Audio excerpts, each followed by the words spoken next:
Hello guys, I'm Deepak Chaudhury and welcome to my channel. Today also we have a very interesting topic to discuss, but before I initiate my discussion, I have a simple question for you all. I want you to answer what is that one thing that forms the base, the center, the core of all human relationships, all businesses, all economies, all governments and all societies. What is that one thing without which relationships will break? Businesses will fail, economies will tumble, and governments and societies will collapse. You are right if you answered trust. Today we are discussing trust, a topic that spans multiple areas of my coaching, including personal success, leadership, influence, employee engagement, and entrepreneurship. So let's dig in.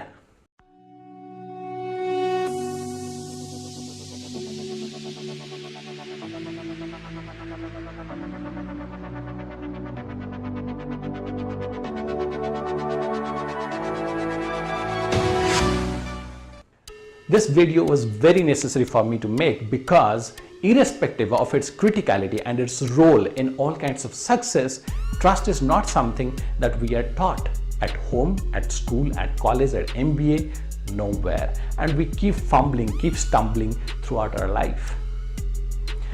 That said, let me acknowledge that trust is not a subject that I can cover in a few minutes of video. So I'll be very specific and say only 3 things about trust. First, I'm going to share with you a few facts about trust, 5 facts to be exact.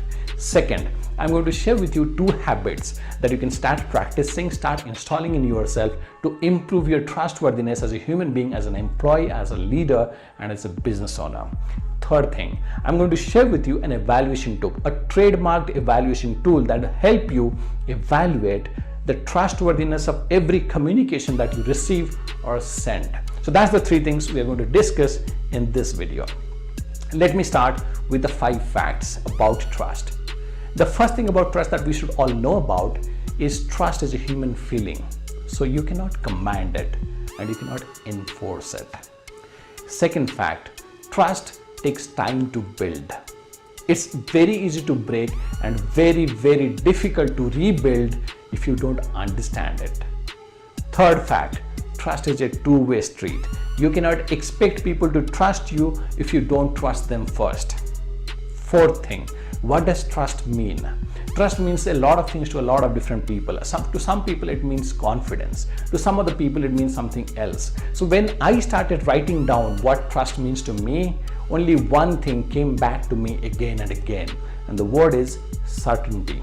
So as a customer, when I say that I trust you as a vendor, I simply mean that I have certainty that when I come to you with a requirement, with an expectation, my expectation is going to be met or exceeded. As a husband or a wife, when I say I trust my partner, what I simply mean is I'm certain what he will do or she will do and what he or she will not do. Some kind of certainty. As a parent, when I say I trust my kid, I'm simply saying I'm certain he will never do this. I am certain he must have done this. It's certainty, guys. So I would request you to pause this video, take a few seconds and reflect on this thought. What does trust really mean to you? Do you have a better understanding of trust? A better word that describes trust? If you have, feel free to share that in the comment section and let us all discuss that. This is a pretty crucial topic for all of us to discuss and master. Okay, so the 4th fact is the meaning of trust, which I said is certainty. And the last fact about trust that I have to share is trust is action oriented. It's all about the experience. It's not word driven, it's action driven. You cannot ask someone to trust you, right? Or you cannot ask yourself to trust someone. It's action driven, it's experience driven. You experience certain things, that's how you build trust, okay, on a particular system, on a particular human being, all that. So trust is action driven, not words driven. So those are the 5 facts I had about trust. So now it's time to share the 2 practices that you can start installing in yourself to improve your trustworthiness. The first one is to become trustworthy, you have to be authentic. And the best way to be authentic is to make yourself vulnerable. Imagine yourself as a leader who has joined a new team or a new company, and you start by sharing your limitations as a human being, your weaknesses as a human being, the mistakes you have made and the failures you have seen.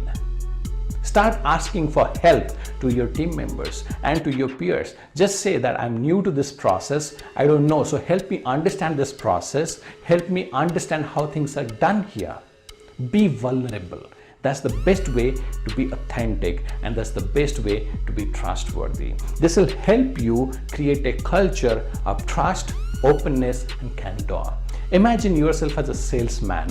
Why always you have to start with the winning features, the unique features your products have? Why can't you say that, see, this is a huge product, this is going to fit your requirements exactly, but let me start with the two limitations or weaknesses this product has. That will help you build trust with your customers quickly.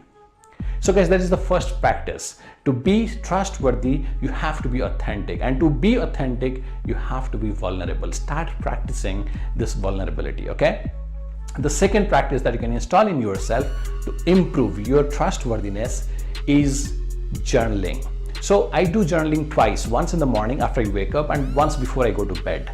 In the second part of journaling, I have a section called commitment journaling, meaning I spend a few minutes going through all the commitments that I made that particular day and all the commitments I honored that day which I made in the past.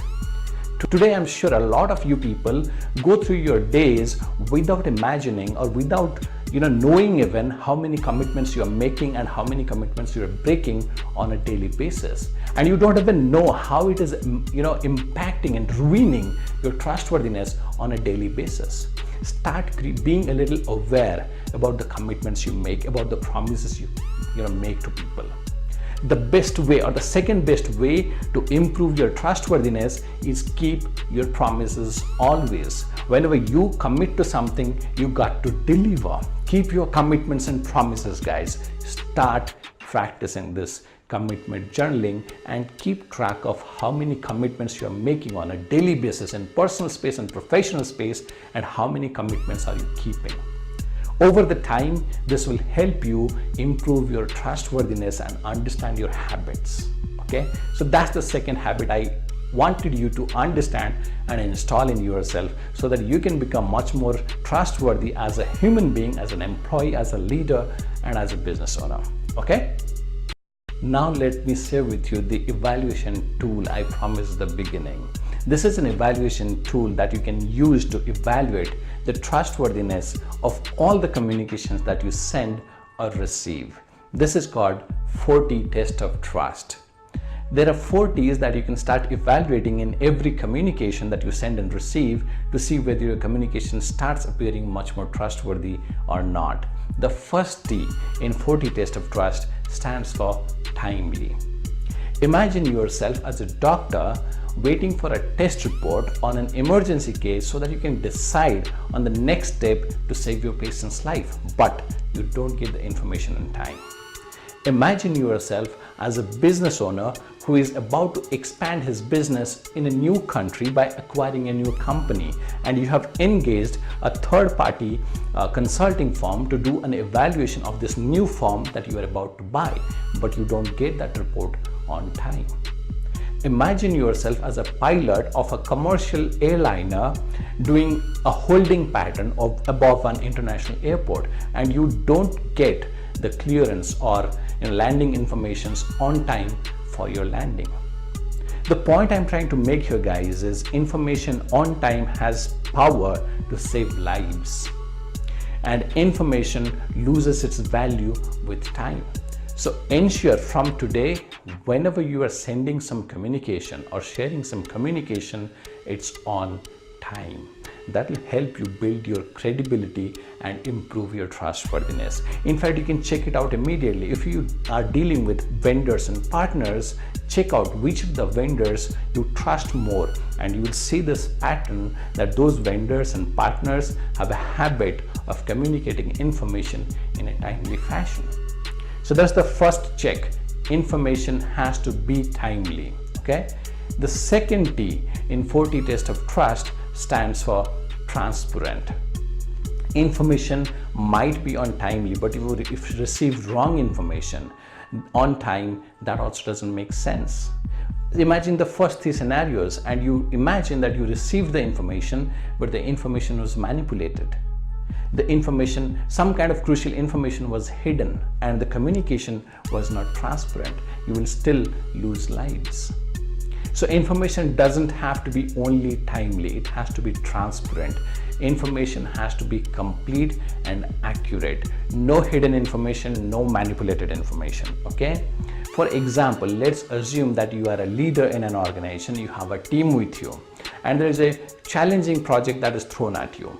So you went ahead to your team, but you don't want to make them panicked, okay? So you said, this is a new project we have, and it's a pretty easy, regular job, and you learn a lot from this project, so get going. And after that, they started the project, they started hitting a lot of roadblocks, lot of challenges, lot of risks. And what would be the state of their trust towards you as a leader?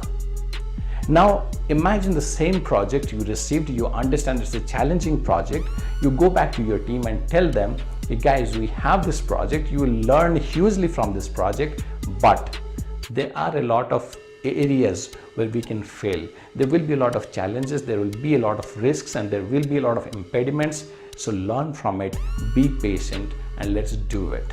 And then when they meet the challenges, the risks, your trust will be intact. They will trust you more for being clear.